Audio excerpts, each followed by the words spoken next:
எடப்பாடி இந்த கூட்டணிக்கு வரமாட்டார். அப்போ எடப்பாடி இல்லாத அதிமுகவுக்கு முயற்சி பண்ணுங்கிறார். அது இல்லாமல் அதிமுக கூட்டணி சொல்றது பாஜக மதிப்பிழந்து போயிடும். அண்ணாமலை ஒரு ஸ்டேஜுக்கு 18% என்டிஏ கொண்டு வந்துட்டாரு. எடப்பாடிக்கு அதிமுக 20 தான்.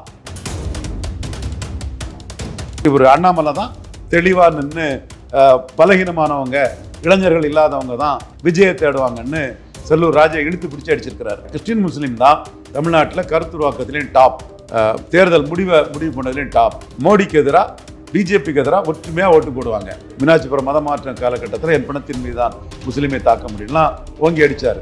அந்த காலகட்டம் போய் மோடி பிரதமரானதும் கிறிஸ்தவர்களும் முஸ்லீம்களும் மோடி எதிர்ப்புன்னு ஒன்னா சேர்ந்து மு.க. ஸ்டாலின் பக்கம் வந்துட்டாங்க. ஸோ ஓட்டிங் பேட்டர்ன் சுத்தமாக வட தமிழகத்தில் உள்ள அதிமுகவினர் பாஜக கூட்டணிக்கு எதிராக இருக்கிறாங்க. வேலுமணி சொன்னாரு சேர்ந்தா ஜெயித்திருக்கலான்னு. நமக்கு ஒரு கணக்கு எப்படி இருக்குன்னா, சேர்ந்தா ஸ்டாலின் 50% மேல போயிருப்பாரு. அண்ணாமலை தன் திறமையால 18% கொண்டு வந்த வாக்குல எடப்பாடி பழனிசாமி எதிர்ப்பு வாக்கும் கடுமையா இருக்கு. அதிமுக பலமா இருக்கக்கூடிய வட தமிழகத்தை சேர்ந்தவங்க 100% விரும்பல. சீமான் திமுகவும் அதிமுகவும் எதிர்க்கிறாருங்கிற உண்மையை கூட 5 முனை போட்டியை அண்ணாமலை அவர்கள் விரும்புகிறார் அப்படின்னு கூட நீங்க சொல்லுங்க. 5 முனை போட்டி அண்ணாமலை விரும்புறாரு. அதாவது விஜய் வருகைங்கிறது பலகீனம் அடையக்கூடிய எடப்பாடி பழனிசாமி தான் பலகீனப்படும். விஜய் அதிமுக நம்பினார்னா ரொம்ப டேக் இட் ஆர் லீவ் இட்னு ரொம்ப மோசமான சீட்டை தான் எடப்பாடி கொடுப்பாரு.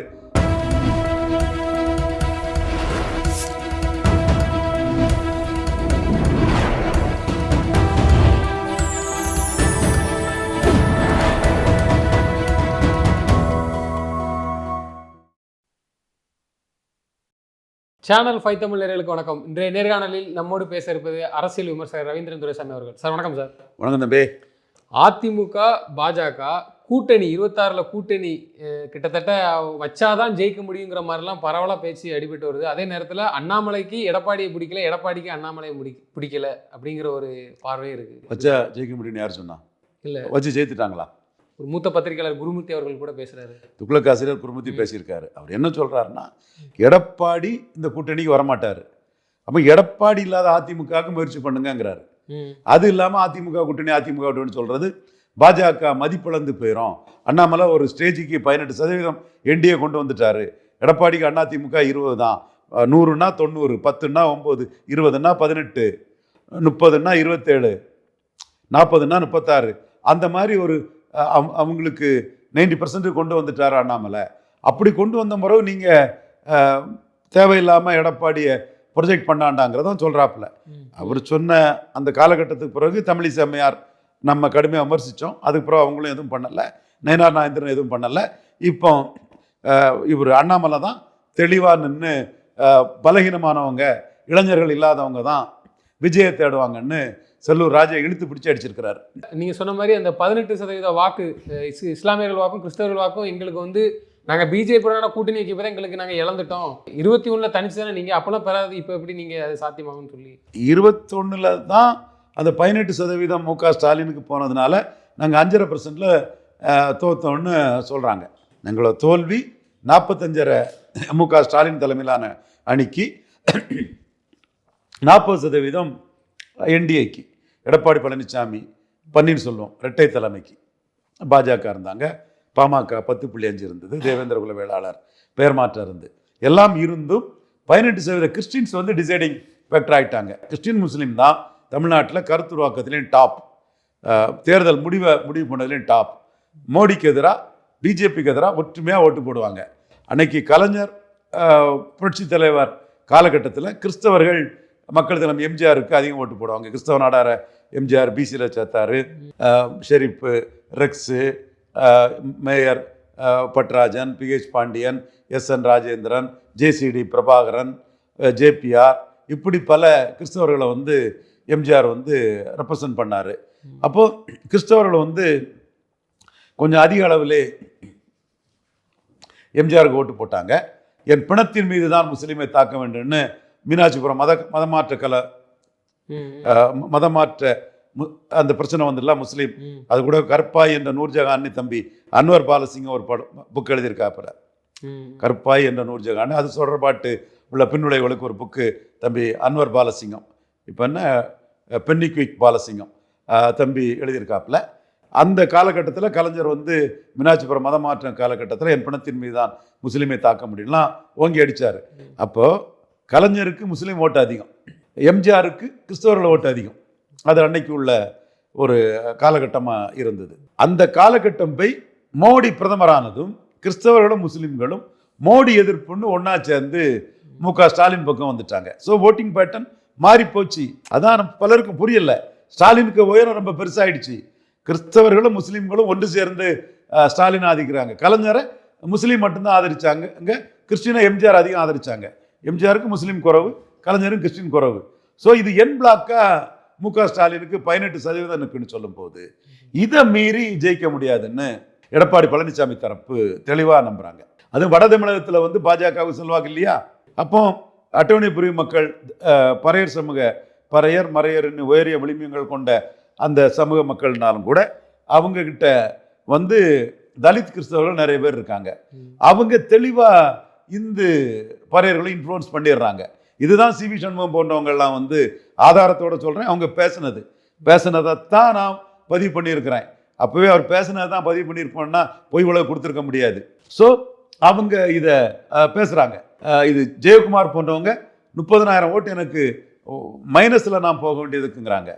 ஸோ சுத்தமாக வட தமிழகத்தில் உள்ள அதிமுகவினர் வந்து பாஜக கூட்டணிக்கு எதிராக இருக்கிறாங்க. தாங்கள் தோற்று போவோம்னு கருதுறாங்க. தால்பரியத்தின் அடிப்படையில் எடப்பாடி பழனிசாமி பாஜக கூட்டணி கிடையாதுங்கிறதுல உறுதியாக இருக்கிறாரு. அவர் நல்லா ஓட்டு எடுத்ததும் சேலம் 38%, விழுப்புரம் 35%, சிதம்பரம் 35%, கள்ளக்குறிச்சி 40 கிட்ட வந்தார்னு நினைக்கிறேன், நாமக்கல் 38-40. இந்த மாதிரி அவர் நல்ல வாக்கெடுத்த இடத்துல பாஜகவுக்கு செல்வாக்கு இல்லை. என்டிஏ 4வது போயிட்டு கள்ளக்குறிச்சியில், நாமக்கல்ல என்டிஏல அந்த ஜெயலலிதா அந்த அசால்ட் பண்ணார் இல்லையா, அந்த ஒரு கே.பி. ராமலிங்கம்னு ஒரு அதிமுக ஆரம் வீரப்பன் லாயலிஸ்டாக இருந்தவர் அந்த பகுதியிலையும் இல்லை. பாமக நின்று பாஜக நின்றும் பாமக நின்றும் விழுப்புரம் சிதம்பரத்தில் டெபாசிட் போயிட்டு சேலத்தில் 9% தான். ஆக அதிமுக 23% வாக்கெடுத்த அதிமுக திமுகவோட பவரா ஸ்டாலினை விட பெரிய கட்சியா அதிமுகவை ஐயா எடப்பாடி வச்சிருக்கக்கூடிய இந்த 35-36 தொகுதிக்குள்ள வந்து பாஜகவுக்கு ஒன்றும் இல்லை. ஸோ பாஜகவோட கூட்டணி சேர்ந்தா இந்த பலம்ங்கிறது வெற்றி பெறதுக்கு போதாது. கிறிஸ்டின் முஸ்லீம் வந்து என்டையராக கன்சாலிடேட் ஆயிடுவாங்க மு.க. ஸ்டாலின் பக்கம். அதனால இந்த பகுதியில் உள்ள அதிமுகவினர் வந்து கூடவே கூடாது பாஜக கூட்டணின்னு சொல்கிறாப்புல. இதன் அடிப்படையில் எடப்பாடி பழனிசாமி செயல்படுறார். இன்னொன்று, பாஜக கூட்டணிக்குள்ளே வந்தால் லீடர்ஷிப் போயிடும். ஃபார் எக்ஸாம்பிள் வந்தாலும் தோத்தம் பிறகு பன்னீர்செல்வம் உள்ளே இருந்தார்னா பன்னீர்செல்வத்தை தலைவராக ஏற்றுக்கும். அவர் தான் பொதுத்தள தலைவராக எல்லாராலும் ஏற்றுக்கூடப்படக்கூடியவங்க, அம்மாவின் விசுவாசி, அவர் தலைவராகணும். அம்மா அவரை தான் அடையாளம் காட்டினாங்க, திறமையானவர், அவை முன்னவராக இருந்து அவையை நடத்தக்கூடிய கெப்பாசிட்டி கொண்டவர். இதெல்லாம் அவருக்கு ப்ளஸ்ஸாக இருக்கும்போது அக்செப்டபிலிட்டி அவருக்கு ஜாஸ்தி. அப்போ தோற்று போன எடப்பாடி பழனிசாமியை தலைவர் பதவியில் வந்து நீக்கணும்னு கட்சிக்காரங்களாம் சொல்லுவாங்க. கண்டிப்பாக தோற்று போங்கிறதான் நம்மளோட கணக்கு, அண்ணாமலைக்கு கணக்கு, ஆடிட்டர் குருமூர்த்தி போன்றவங்களுக்கு கணக்கு. வேலுமணி சொன்னார் சேர்ந்தா ஜெயித்திருக்கலான்னு. நமக்கு ஒரு கணக்கு எப்படி இருக்குன்னா, சேர்ந்தா ஸ்டாலின் வந்து 50% மேலே போயிருப்பார், சேர்ந்தா சீமான் வந்து 12% வந்திருப்பார், அண்ணாமலை தன் திறமையால் 18% கொண்டு வந்த வாக்கில் எடப்பாடி பழனிசாமி எதிர்ப்பு வாக்கும் கடுமையாக இருக்கு. நாடார்கள் எடப்பாடி பழனிசாமியை சுத்தமாக ஏற்றுக்கல. அதுக்கு சாட்சாத் ரவீந்திரன் துரைசாமி தான் ஆதாரம், சாட்சி. சொல்லி தானே செய்தோம். நாடார்கள் பெல்ட்டில் ஒரு டெபாசிட் இழப்பாருன்னு எலெக்ஷன் பண்ண சொன்னானா இல்லையாப்பா? நீ கேட்டிருப்பல்ல. அது மாதிரி ஆயிட்டு. முக்குலத்தோர் வந்து சசிகலா, ஓபிஎஸ், தினகரன், குறிப்பாக ஓபிஎஸ் நல்ல மனுஷன், அவரையா இரட்டை தலைமை தினகரனுக்கும் சசிகலா முட்டு கொடுத்தவரையா நீக்கிட்டாரு, அபகரிக்க பார்க்குறாருன்னு அவங்க அந்த கம்யூனிட்டி பெருசாக எதிராக இருக்கிறாங்க. அடுத்து நான் வன்னியர் எதிர். அதனால தான் விக்ரவாண்டியில் நான் வன்னியர்களுக்கு பயந்து தான் களத்தை விட்டு போயிட்டார். அதே மாதிரி நான் வெள்ளாள கவுண்டர் ஓட்டு திரும்பி வரலங்கிறது தெள்ள தெளிவாகவே ஈரோடு கிழக்கு, ஈரோடு மக்களவை செக்மெண்ட்லேயே கீழே போனதுலே 3% போனதுலேன்னு தெரியுது. நின்னா டெபாசிட் எழுந்தோடனே அங்கேயும் போயிட்டார். ஸோ இவ்வளோ எதிர்ப்பை வச்சிருக்கக்கூடிய எடப்பாடி பழனிசாமி கூட பாஜக கூட்டணி சேர்ந்தா ஜாதிய முரண்பாட்டில் இந்த வாக்குகள் எல்லாம் வந்து ஸ்டாலினுக்கு கணிசமான பகுதியும் சீமானுக்கு ஒரு கணிசமான பகுதியும் போயிடும். அப்போ சீமான் 12% வந்திருப்பாரு, ஸ்டாலின் 50% போயிருப்பாரு. இதுதான் வேலுமணிக்கு நம்மளும் வந்து முரண்படக்கூடிய இடம். இல்லை பரவாயில்ல, ஜெயக்குமார் மட்டும்தான் சொன்னார் பிஜேபியோட கூட்டணி எந்த காலத்துலையும் இருக்காது, நாங்கள் வைக்க மாட்டோம் அப்படின்னாரு. அதே நேரத்தில் நீங்கள் சொன்ன மாதிரி வேலுமணி போன்றவர்கள்லாம் வந்து பாஜகவுடான கூட்டணியை விரும்புதாங்க தானே பேசிகிட்டு இருக்கிறாங்க. இந்த முறை வந்து கண்டிப்பாக நீங்கள் வச்சா ஆகணும், வச்சாதான் நம்ம ஜெயிக்க முடியுமா சொல்கிறாங்க. அவர் மட்டும்தானே எதுக்குறாரு. ஜெயக்குமார் கருத்துங்கிறது எடப்பாடி பழனிசாமிக்கு கருத்து. அப்போ இவர் சொல்லி தான் அவர் செய்கிறாரு. அவர் சொல்லி தான் செய்கிறாரு. வட தமிழகத்தில் உள்ள வன்னியர்களை மீறி கட்சி நடத்திட முடியாது எடப்பாடி பழனிசாமி. அவங்க பெரிய பாஜக கூட்டணி விரும்பலங்கிறீங்களா? விரும்பல. தென் தமிழகத்தில் உள்ள தளவாய் சுந்தரம் விரும்புறாரு. நானே தளவாய் சுந்தரத்திட்ட இவர் தியாகி இளங்கோ பேத்தி கல்யாணத்துக்கு போயிட்டு வரும்போது கோட்டார் சௌரியார் கோயில் அதில் பார்க்கும்போது சொன்னேன், பாஜக கூட்டணி இருந்தால் சார் நீங்கள் ஜெயிக்க முடியும் அல்லது சிக்கல்னு சொன்னேன். அதே மாதிரி எஸ்கி சுப்பியா விரும்புறாரு அம்பாசமுத்திரம். கிருஷ்ணமுரளி கடையநல்லூர் விரும்புறாரு. எஸ்கி சுப்பியா பாஜக கூட்டணி விரும்புறாரு. அவர் கொஞ்சம் ஐயாவளி இதுலெல்லாம் கொஞ்சம் ஈடுபாட்டோட போவார். மறவர் தான், அந்த இதெல்லாம் கொஞ்சம் இதாக பண்ணுவார். சிவாஜி குடும்பத்துக்கெல்லாம் வேண்டியவர், அந்த இந்து வாக்காளர்கள் வேணும்னு நினைக்கக்கூடியவர். கிருஷ்ணமுரளி அவர் கடையநல்லூர் உங்களுக்கு தெரியும், அவரும் விரும்புவார். அம்பசமுத்திரம் உங்கள் பகுதி தானே. ஸோ தென் மாவட்டத்தில் உள்ள அதிமுக காரங்க பாஜக கூட்டணி வேணும்னு நினைக்கிறாங்க. மேற்கு மாவட்டத்தில் கோயம்புத்தூர் நீலகிரி வேணும்னு கருதுறாங்க. மற்ற இடங்களில் மிக்சடாக இருக்குது. சிட்டியில் கண்டிப்பாக விரும்புவாங்க. எடப்பாடிக்காக வேண்டான்னு சொல்லுவாங்க. சட்டமன்ற தேர்தல்னா பாஜகவுக்கு ஒன்றும் இல்லை, அது பார்லிமெண்ட் தான் நமக்கு வந்துடும்னு சொன்னாலும் கூட அவங்களுக்கு ஒரு விருப்பம் இருக்குது. ஆனால் அதிமுக பலமாக இருக்கக்கூடிய வட தமிழகத்தை சேர்ந்தவங்க வந்து 100% விரும்பலை. இன்னும் சொல்லப்போனால் பெரியார் தன்னுடைய பகுத்தறிவு பிரச்சாரத்தை தமிழ்நாட்டில் எங்கே அதிகம் பண்ணார்? திருநெல்வேலிக்கு வந்தாரா பெரியார்? திருநெல்வேலிக்கு எத்தனை மீட்டிங் வந்திருப்பார்? திருநெல்வேலிக்கெல்லாம் பெரிய மீட்டிங் வரல. அவர் இங்கே பிரச்சாரம் 90% மீட்டிங் வந்து இந்த வல்லம், இது விழுப்புரம், கடலூர், தஞ்சாவூர், இந்த வட தமிழகத்தில் இந்த வன்னியர் கள்ளரகமுடையார் இந்த கள்ளரகமுடையார் வன்னியர் மறவர்லாம் இல்லை, மறவர் பெருமலை கள்ளர் பகுதியெல்லாம் இல்லை, இந்த பகுதியில் தான் பெரியார் வந்து பிரச்சாரத்தை பண்ணார். அந்த பெரியார் பிரச்சாரம் பண்ண இடத்துல திராவிட இயக்கம்னு சொல்லக்கூடிய தந்தை பெரியாருக்கு பாரதத்தினா வேணும்னு சொல்லக்கூடிய ஐயா KP முனுசாமி, CB சண்முகம் போன்றவங்களோட தாக்கத்தில் அதிமுக நிற்குது. மற்ற இடங்களில் பெரியார் அவ்வளோ பிரச்சாரம் பண்ணாத மேற்கு பகுதியிலையும் இங்கே தெற்கு பகுதியிலையும் திராவிட இயக்கமான இப்போ அதிகமாக ஆதரிக்கிறது வந்து அதிமுக பாஜகவுடன கூட்டணி வைக்கணும்னு சொல்லி தென் மாவட்டங்கள் தான் சொல்கிறாங்க. நீங்கள் சொல்கிறீங்க தென் மாவட்டம் மேற்கு மாவட்டத்தில் கூட்டணி வேணும்னு இருக்கு. ரெண்டு இருந்தாலே கிட்டத்தட்ட பாதிக்கு பாதியாவது வரலாம் இல்லை? முழுமையாக நம்ம தோக்குறதுக்கு காரணம் எடப்பாடி காலி ஆயிடுவார்ல. அவர் கட்சி அவர் காலி ஆகிறதுக்கு அவர் அரசியல் பண்ணுவார். யார் வருவா? தளவாய் வருவார், வேலுமணி வருவார், தங்கமணி வருவார். எடப்பாடிக்கு வந்து வட தமிழகம் போயிருமே, அவர் எப்படி அதை சம்மதிப்பார்? வட தமிழகத்தில் உள்ள அதிமுககாரங்க எப்படி அதை சம்மதிப்பாங்க? அவங்களுக்கு நஷ்டம் இல்லை. கட்சி பலமாக இருக்கக்கூடிய இடத்துல நஷ்டம். அங்கே தெற்கு மேற்கில் வரக்கூடியவங்க பாஜகவாட்டே ஆயிடுவாங்க. தெற்கு மேற்க இருந்து வரக்கூடியவங்க பாஜகவாட்டே ஆயிடுவாங்க நாளைக்கு. அப்போ எடப்பாடிக்கு நாளைக்கு அது நஷ்டமாகும் இல்லையா? அப்போ எடப்பாடி ஸ்ரூடு பொலிட்டிஷியன். அதனால தான் கவுண்டர் பண்ணுவார். எதிர் எடப்பாடியார் எலெக்ஷன்னா நம்ம சொன்னதெல்லாம் கரெக்டு தான். இப்பவும் நம்ம சொல்கிறோம், எடப்பாடி பழனிசாமி பாஜக மைனஸு, பாஜக கூட போனால் தன் லீடர்ஷிப்பு காலி ஆகிடும்னு வரமாட்டார். அதுதான் உண்மை. அதை அண்ணாமலையே உடச்சி பேசிட்டார். அவர் 18% கிறிஸ்டின் முஸ்லீம் ஓட்டுக்காக வரல, நான் இருக்கிறதும் இல்லாதோ அதிலெல்லாம் ஒன்றும் பெரிய மேட்டர் இல்லைன்னு வெளிப்படையாகவே அண்ணாமலை சொல்லிட்டார். இப்போ யாருக்கு தான் எடப்பாடி அவர்கள் வந்து கண்ணி வைக்கிறாரு இந்த கூட்டணிக்கு? 26 கூட்டணிக்கு எடப்பாடி பழனிசாமி 77 கலைஞர் மாதிரி தனிச்சு போய் 25% வாக்கெடுத்துட்டோம்னா, அதுக்கப்புறம் 80ல் இந்திரா காந்திக்கு கலைஞர் 23 சீட்டு கொடுத்து ஜெயித்த மாதிரி நம்ம காங்கிரஸுக்கு ஒரு 20 சீட்டுக்கு மேலே கொடுத்து நாம் அடுத்த வெற்றி கொடியை வந்து நாட்டிடலாம். நாம் லீடராக வரணும்னா 25% வாக்கு அதிமுக தாண்டணும், 25% தாண்டி எடுக்கணும்.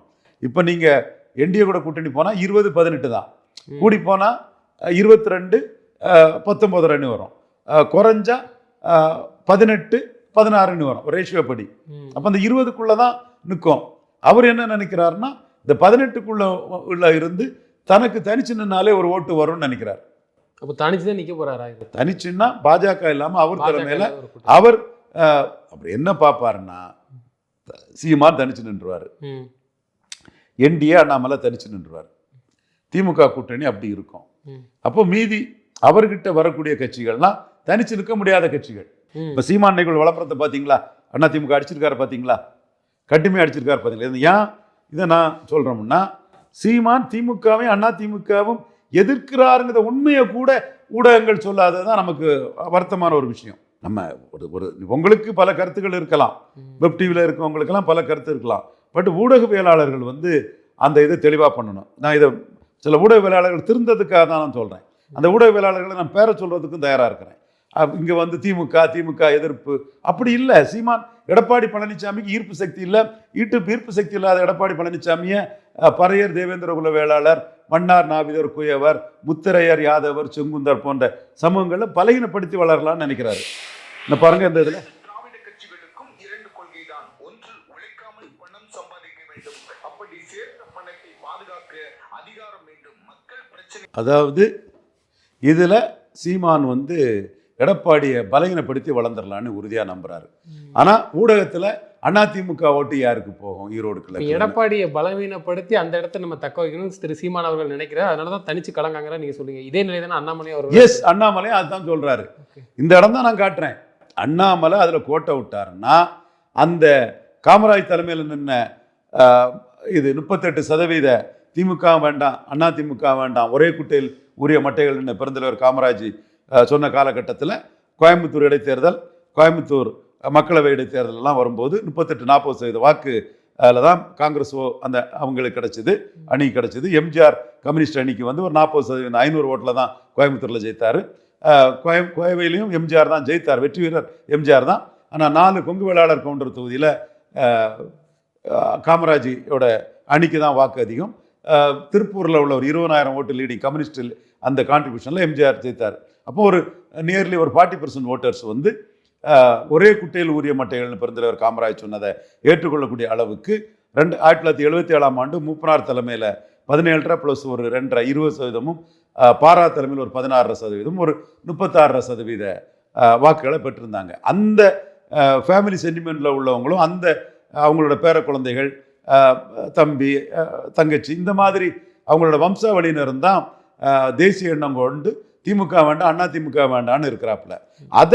அதை என்கரேஜ் பண்ணதுக்கு தான் அண்ணாமலை ஒரே குட்டையில் ஊரிய மட்டைகள்னு அடிக்கிறாரு. காமராஜ் சொன்னதை அடிக்கிறார். குறிப்பாக அண்ணாமலை அந்த மாதிரிப்பட்ட ஒரு தேசிய குடும்பத்திலிருந்து வந்தவர். ஸோ அவர் அதை முன்னெடுத்து பண்ணினாதான் சீமானுக்கு வளர்ச்சியை கட்டுப்படுத்த முடியும். இப்போ அண்ணாமலை 2024 பாஜகவை தனிச்சு நிற்காம எடப்பாடி கூட ஒரு கூட்டணி போயிருப்பாருன்னா சீமான் 12% போயிருப்பார். சீமான் 12% போயிருப்பார். இதை இப்போ டெல்லி தலைமை உணர்றாங்க. அப்போ இன்னைக்கு வியூகமே அண்ணாமலை, ரவீந்திரன் துரைசாமி, குருமூர்த்தி இவங்களோட எண்ண ஓட்டம் 29 மோடி ஜெயிக்கணும்னா எடப்பாடி பழனிசாமி பலகீனப்படுத்தி ஆகணும். அண்ணாமலை தான் உருவம், அவர் தான் கட்சி தலைவர். அதை அவர் மதுரையில் செல்லூர் ராஜி மையப்படுத்தி அவரை அடிச்சு விளையாட ஆரம்பிச்சிட்டார். டெல்லி தலைமையை அப்போ எடப்பாடியை பலவீனப்படுத்தணும்னு நினைக்கிறத விரும்புது. பின்ன எப்படிங்க ரைடு வருது? அதே நேரத்தில் கூட்டணி வச்சு போங்க, கூட்டணி வச்சு அரவணைச்சு போங்க. அதிமுகவும் பாஜகவும் அதையும் விரும்ப தானே செய்யறாங்க. அது அப்படி அதனால தான் 22 MP இருந்த ராஜ்நாத் சிங் இருந்த MK ஸ்டாலின், ஸ்டாலினோட தந்தை திமுக தலைவர் கலைஞருக்கு 100 ரூபா நாணயம் வெளியிட்டு அதுக்கு நம்பர் 2 இருக்கக்கூடிய ராஜ்நாத் சிங் அதை சிறப்பிச்சாரோ. அப்போ அவங்க 40 சீட் MP இருக்குல்ல அவங்களுக்கு. அப்போ 0 சீட் MP இருக்கக்கூடிய எடப்பாடிக்கு 29 ரூபா மதிப்பு இல்லை. இது ஊடகத்தில் கூட்டணி சொல்லக்கூடிய என்னுடைய மதிப்பிற்கும் பாசத்துக்குரிய அரசியல் விமர்சன நண்பர்களுக்கு தெரியுதோ தெரியாதோ 0 MP தனக்கு மதிப்பு கிடையாது, அசிங்கப்படுத்தப்படுவோம், அவமானப்படுத்தப்படுவோம்னு அது நடக்குங்கிறது ஐயா எடப்பாடி பழனிசாமிக்கு தெரியும். அதனாலையும் தான் அவர் பாஜகவோட கூட்டணி கிடையாதுன்னு உறுதியான நிலைப்பாட்டில் இருக்கிறாரு. அது என்ன சொல்றாருன்னா, எங்க கட்சி முடிவே, ஒட்டுமொத்த கட்சி முடிவே கூட்டணி கிடையாதுன்னு ஆணித்தரமா சொல்றாரு. நம்ம தரவுகளை வச்சு தான் பேசணும், ஆசையை பேசக்கூடாது. நீங்களும் பலர் ஆசையை பேசுனதை மையமாக வச்சு சில கேள்விகளை கேட்கறதா தான் தம்பியை நான் உணர்றேன். ஈரோடு கிழக்கு இடைத்தேர்தல் வந்து வரப்போகுது. இதில் பன்னீர்செல்வம் அவர்கள் வந்து சொல்லியிருக்கிறாங்க, நாங்கள் வந்து எங்களது வாக்கு யாருக்குங்கிறது ஒரு சஸ்பென்ஸு அப்படிங்கிற மாதிரி ஒரு பேச்சு பேசுகிறாரு. அதை எப்படி பார்க்குறீங்க? ஏன்னா பாஜக போட்டியிடல, அதிமுக போட்டியிடல. அப்போ அவங்களது வாக்கு வந்து நேராக சீமானுக்கு தான் போகுமா? இல்லை அதை கேட்குறேன். பன்னீர்செல்வம் சீமான் மீது பரிவு கொண்டவர், அதில் எந்த மாற்றமும் இல்லை. அது நமக்கு வெளிப்படையாக தெரியும். பட் சீமான் அந்த வாக்கை வந்து அதிமுக வாக்கு எனக்கு வந்துன்னு அவர் எடுக்க தயாரில்லை. என்டிஏ வாக்கு எனக்கு வந்துன்னு எனக்கு எடுக்க தயாரில்லை. நான் தமிழ் தேசியன்னு நிற்கிறேன். நான் வேலுப்பிள்ளை பிரபாகரன் இமேஜில் நிற்கிறேன். நான் ஸ்டாலினா சீமானான்னு நிற்கிறேன். நான் தமிழ் தேசியமா திராவிடமான்னு நிற்கிறேன். நான் வஉசியா பெரியாரான்னு நிற்கிறேன். இப்படி அவர் சில கட்டமைப்புகளை பண்ணிக்கிட்டு இதற்காக 234 தொகுதியிலும் என்ன ஆதரிங்க, அதிமுகவை கைகழுவிக்கிட்டு பறையர் தேவேந்திரகுல வேளாளர் உணர்வுக்கு எதிராக போன அதிமுக கைகழுவிக்கிட்டு நேரே என்ன ஆதரிங்க. அதற்காக அருந்ததியர் வாக்குகள் வந்து ஸ்டாலின் பக்கம் போனாலும் அது பற்றி சீமானுக்கு கவலை கிடையாது. அதற்காக பிறமொழியாளர் வாக்கு வந்து ஈரோடு கிழக்கில் மட்டுமில்லை மற்ற இடங்களையும் கன்சாலிடேட் ஆனாலும் அவருக்கு கவலை கிடையாது. பிரபாகரன் வாழ்க, நான் பாசிட்டிவாக வாரேன். அதில் அதிமுகவையும் பலகீனப்படுத்தி தான், அது எடப்பாடி பழனிசாமியும் பலகீனப்படுத்தி தான் தன்னுடைய பலத்தை வந்து சீமான் உயர்த்தக்கு நிற்கிறாரு. ஓபிஎஸ் ஒரு எடப்பாடி பழனிசாமி வந்து ஓபிஎஸ்க்கு ஒரு நம்பிக்கை துரோகம் பண்ணவர், நம்ப வச்சு கழுத்தறுத்தவர், எல்லாமே நமக்கு தெரியும். கிராப்பர் அபகரிக்கும் கொண்டு போனவர். அந்த சூழ்நிலையில் நிற்காத போது சீமான் ஸ்ட்ரெங்தன் ஆகட்டுங்கிற எண்ண ஓட்டத்துக்குள்ள ஒரு இன்டைரக்டாக சில கருத்துக்களை ஓபிஎஸ் சொல்லியிருக்கலாம், நான் மறுக்க வரல. ஆனால் சீமானுக்கு எண்ண ஓட்டம் திமுக, அதிமுக, காங்கிரஸ், பாஜக எல்லாத்தையும் எடுத்து நான் பிரபாகரன் மகனாக நிற்கிறேன்னு தன்னை முன்னிலைப்படுத்திட்டு போகிறது தான் சீமானுக்கு நோக்கம். எடப்பாடி நிற்கல அந்த ஓட்டு வந்துடும், என்டிஏ நிற்கல இந்த ஓட்டு வந்துடும்லாம், அந்த ஓட்டு இந்த ஓட்டெல்லாம் அவர் பார்க்கல. இது ஈரோடு களம், தமிழுக்கு முழுவதும் தமிழ் தேசியமா திராவிடமா அந்த களம். இந்த களத்தில் பிரபாகரனை ஏற்றுக்கிட்டு வரக்கூடிய ஓட்டு எனக்கு வரட்டுங்கிறார். பாணிக்குள்ளே தான் அவர் போகிறார். நீங்கள் அவரோட விளம்பரங்கள் அதெல்லாம் எவ்வளோ வேகமாக வந்து நிற்கிறாங்க. நம்ம ஊடகத்திலலாம் அதிமுக ஓட்டு எங்கே போகுதுன்னா சீமான் எடப்பாடியை மைண்ட் பண்ணலையே. எடப்பாடி வந்து ஓட் டிரான்ஸ்ஃபரிங் கெப்பாசிட்டியில் சீட் கன்வெர்ட்டிங் கெப்பாசிட்டி இல்லைன்னு சகோதரர் ஆதவ் அர்ஜுனாவுக்கும் சுனில் கனகூலுக்கும் சொல்லிக்கிறாங்க. நீங்கள் யாரையாவது மட்டையை கட்டி ஏமாத்தலான்னு நினச்சிங்கன்னா அது நடக்காது. அது சீமானே வந்து 20% ரெட்டேல வாக்கு வந்து உதயசூரனுக்கு போயிட்டு என்ன எடப்பாடிக்கு இருக்குங்கிறத ஆணித்தரமாக சொல்கிறாரு. அந்த அடிப்படையில் தான் அவர் டைரக்டாக அந்த வாக்காளர்களை அதிமுகவை கரைச்சி என்டிஏ பலகீனப்படுத்தி நாம் தமிழரை வளர்க்க பார்க்குறாரு. இந்த இடைத்தேர்தல் அவங்க நிற்கல இவங்க நிற்கல, அந்த ஓட்டு இந்த ஓட்டு வரும் இந்த ஓட்டு வரும் பிஸ்னஸே இல்லை அவருக்கு. அதனால தான் அவர் 4 வரையும் அடித்து விளையாடுறார். இந்த சிம்பிள் மேட்டில் கூட தேர்தல் ஆணையம் தனக்கு சரியா இல்லைங்கிற கருத்துக்களையும் அவர் முன்வைக்கிறார். 5 முனை போட்டியை அண்ணாமலை அவர்கள் விரும்புகிறார்கள் அப்படின்னு கூட நீங்கள் சொல்லியிருந்தீங்க. 5 முனை போட்டியை அண்ணாமலை விரும்புகிறார். அதாவது விஜய் வருகைங்கிறது பலகீனம் அடையக்கூடிய எடப்பாடி பழனிசாமி தான் பலகீனப்படுத்தும். அப்போ அது விஜயும் ஒரு மக்களுக்கு ஒரு ஆப்ஷன் கொடுக்குறாருன்னு அண்ணாமலை சொல்கிறார். அது பண்ணால் நல்லா இருக்குங்கிறது தான் அண்ணாமலைக்கு நோக்கம். நம்மளும் அதான் சொன்னோம். ஈரோடு கிழக்கில் விஜய் வந்தாருன்னா எடப்பாடி பழனிசாமி டெபாசிட் இழப்பாருந்தானே உங்கள்கிட்ட நான் பேசினேன்ல. அது எடப்பாடியும் டெபாசிட் வந்து போயிட்டாரு. விஜயும் என்னத்தை அரசியல் பண்ணுறாரு? கமல்ஹாசன் 2.0வோட மோசமான அரசியல் பண்ணுறாரு. அப்படியே நீங்கள் கட்சி வந்து 8 மாதம் முன்னே ஆரம்பிச்சிருக்கணும். கட்சி ஆரம்பிச்சுக்கிட்டு யார் கொடுத்த ஐடியானே தெரியல. அங்கேயும் வன்னியர் மத்தியிலையும் செல்வாக்கு கலந்துட்டீங்க, நான் வன்னியர் மத்தியிலையும் விக்கிரவாண்டில் செல்வாக்கு கலந்துட்டீங்க. நீங்கள் கள்ளக்குறிச்சி சாராய சபை பார்த்தும் உங்களை உதயநிதி ஸ்டாலின் ஒன்றும் இல்லை, வெத்து வெட்டு செல்லாத நோட்டுன்னு நோட்டாவுக்கும் ஓட்டு குறைஞ்சி போச்சு, திமுகவுக்கும் ஓட்டு கூடி போச்சு, போலிங்கும் கூடி போச்சு நிரூபிச்சிட்டார். தேவையா? அப்போ நீங்கள் விக்கிரவாண்டில் நின்று அந்த போலீஸ் ஸ்டேஷனை உடைச்சிருக்கணும்ல. அதே மாதிரி ஈரோடு கிழக்கு நல்ல களம் பண்ணோம், அங்கேயும் வரல. ஸோ கடைசியாக 214 கேண்டிடேட் போட்டு 5 முனை போட்டியாட்ட ஆக்கி அதில் உள்ள வாக்கு சதவீதத்தை காட்டி அரசியலில் நிரந்தர எதிரிகளும் இல்லை நண்பர்களும் இல்லைன்னு எந்த மோடிக்கு சீட்டு வந்துடக்கூடாது. நீங்கள் 24 ஜான் ஆரோக்கியசாமி போன்ற நண்பர்களின் ஆலோசனையில் நீங்கள் கண்டஸ்ட் பண்ணலையோ அதே மோடி தலைமையில் கூட நீங்கள் 29க்கு இங்கே 26 நல்ல வாக்கு எடுத்தால் there is no permanent friends or force in enemies ஒரு ஆங்கில அரசியல் தலைவர் சொன்னதை மக்கள் தெரிஞ்ச அண்ணா பிறந்தை தமிழ்நாட்டில் பாப்புலரைஸ் பண்ண அந்த மொழிப்படி வரலாம். இப்போ விஜய் பண்ணுறதெல்லாம் ஒரு பார்ட் டைம் பொலிட்டிக்ஸு, ஒரு சீரியஸ்னஸ் இல்லாத ஒரு அரசியலை, ஒரு பப்ளிசிட்டி அரசியல் தான் பண்ணிட்டு இருக்காரு. சீரியஸாக களத்துக்குள்ளே வந்து 5 முனையாக வந்து விஜய் நிரூபிக்கிறது அவருக்கு இமேஜுக்கு லாபம், அவருக்கு சினிமாவுக்கும் லாபம். அதில் சிவாஜி மாதிரி அவர் படமும் போய் அரசியலும் போயிடும்.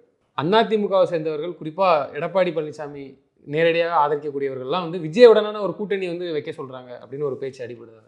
8 சீட்டு கொடுக்கலாம். கேப்டன் விஜயகாந்த் 10% வாக்கெடுத்தாரு. ஆமா 41 சீட்டு கொடுத்தாங்க. விஜய்க்கு என்ன ஓட்டு இருக்கு, என்ன நிரூபிச்சிருக்கிறாரு? அண்ணாமலை சொல்றாருல, அன்ப்ரூவ்டுன்னு சொல்றாருல, அதை தான் ஜெயக்குமார்னு சொல்றாரு. 8 சீட்டுக்கு மேல தகுதி இல்லைன்னு தான் விஜய் அவர் வைக்கிறாரு. ஸோ பலம் நிரூபிக்காத விஜய்க்கு கொஞ்சம் அதிக சீட்டு கொடுத்தா எடப்பாடிக்கு பலகீனம். அவர்கிட்ட இருக்கக்கூடிய ஓட்டு சதவீதத்துக்கு தான் விஜய்க்கு சீட்டு கொடுக்கணும். அப்போ அவருக்கு இடத்த அவருக்குள்ள பெர்சன்டேஜுக்கு விஜய்க்கு சீட்டு கொடுத்து நஷ்டம் அது. ஸோ பலம் நிரூபித்த ஒரு விஜயகாந்துக்கு தான் அம்மா சீட்டு கொடுத்தாங்க. விஜய் 26 பலம் நிரூபிச்சிட்டாருன்னா அதுக்கு பிறகு எங்கே சீட்டு வாங்குறாரு, எப்படி வாங்குறாரு அன்னைக்கு பார்க்கலாம். ஸோ இன்னைக்கு விஜய்க்கு பலம் நிரூபிக்கலைங்கிறது தான் யதார்த்த உண்மை. அதுதான் வெல்லும். அதை தவிர அவருக்கு பலம் இருக்கதாட்டு உள்ள பொய் கருத்துக்கள், மாய்மாலங்கள் மக்கள் மத்தியில் எடுபடாது. விஜய் அதிமுக நம்பினார்னா ரொம்ப டேக் இட் ஆர் லீவ் இட்னு ரொம்ப மோசமான சீட்டை தான் எடப்பாடி கொடுப்பாரு. தேமுதிகவோட பெரிய சக்தியாட்டு, பலன் நிரூபித்த தேமுதிகவோட பெரிய சக்தியாட்டு விஜய்க்கு தாவேக்கா மதிக்க மாட்டார். பலன் நிரூபித்த பாமக அவருக்கு சீட்டே கன்வெர்ட் ஆகும். அதை விட பெரிய சக்தியாக மதிக்க மாட்டார். அப்போ விஜய் இப்போவே புரிஞ்சுக்கிட்டு 234லையும் வேட்பாளரை தேடி நல்ல வேட்பாளரை போட்டு பிரச்சாரம் பண்ணி இஷ்யூஸை முன்னெடுத்து ஒரு வாக்கு சதவீதத்தை நிரூபிக்குள்ள வேலையை பார்க்கணும். தப்பான ஒரு பிம்பத்தை அவற்றை கட்டமைக்கக்கூடிய அவர் சுற்றி இருக்கவங்களை கண்டு ஏமாறாமல், ஆலோசகரை சொல்றீங்க, சுற்றி இருக்கவங்க ஆலோசகர்கள் எல்லாம் தான் ஏமாறாமல் நாளைக்கு எடப்பாடி உங்களை ஆப்பிடிச்சிருவார். கடைசியில் என்ன விஜய் நீங்கள் எங்கே நிரூபிச்சிருக்கீங்க ஓட்டு, நான் நிரூபிக்காத உங்களுக்கு சீட்டு தந்தால் ஏன் இமேஜ் பாதிச்சிரும். ஏன்னா ரவீந்திர சாமியை நக்கல் அடிப்பான், வேறு வழி இல்லாமல் போக்கிடம் இல்லாமல் விஜய்க்கு சீட்டு கொடுத்துருக்காரும்பான். அதனால் நான் அளந்து தான் தர முடியும், எண்ணி தான் தர முடியும் அப்படிம்பாப்புல. அப்போ அது விஜய்க்கு பெரிய பின்னடைவாக இருக்கும். நீங்கள் வர உதயநிதி ஸ்டாலின் தோக்கடிக்கிற மாதிரி வேகமாக நிற்கிறதெல்லாம் காட்டும்போது அவர் இதுதான் வாய்ப்புன்னுட்டு வேறவங்களை முட்டு சந்தில் விட்டு 8 சீட்டு 9 சீட்டுன்னு இப்போ வரப்பட்டோம். அவங்களும் ஆனஸ்ட்டாக விஜய்கிட்ட எங்கே கேண்டிடேட் இருக்காதுன்னு கேட்டுட்டாங்க. நல்லது விஜய்க்கு 234 கேண்டிடேட்டை தயார் பண்ணுறது. அதே மாதிரி விஜய் தலைமையிலலாம் கூட்டணிக்கு யாரும் வரமாட்டாருங்க. அது சும்மா பல நிரூபிக்காத ஒருத்தர் முன்னாடி யார் கூட்டணி வருவா? சீமானே அதை அடிச்சுட்டு போயிட்டாரு, அண்ணாமலை அடிச்சுட்டாரு, ஜெயக்குமார் 8 சீட்டுங்கிற மாதிரி சொல்கிறாரு. ஸோ விஜய் இப்போவாது உணர்ந்துக்கிட்டு 234 கேண்டிடேட்டை தயார் பண்ணணும். தொடர்ந்து தங்களது கருத்துக்களை பயன்படுத்தி நன்றி சார். நன்றி.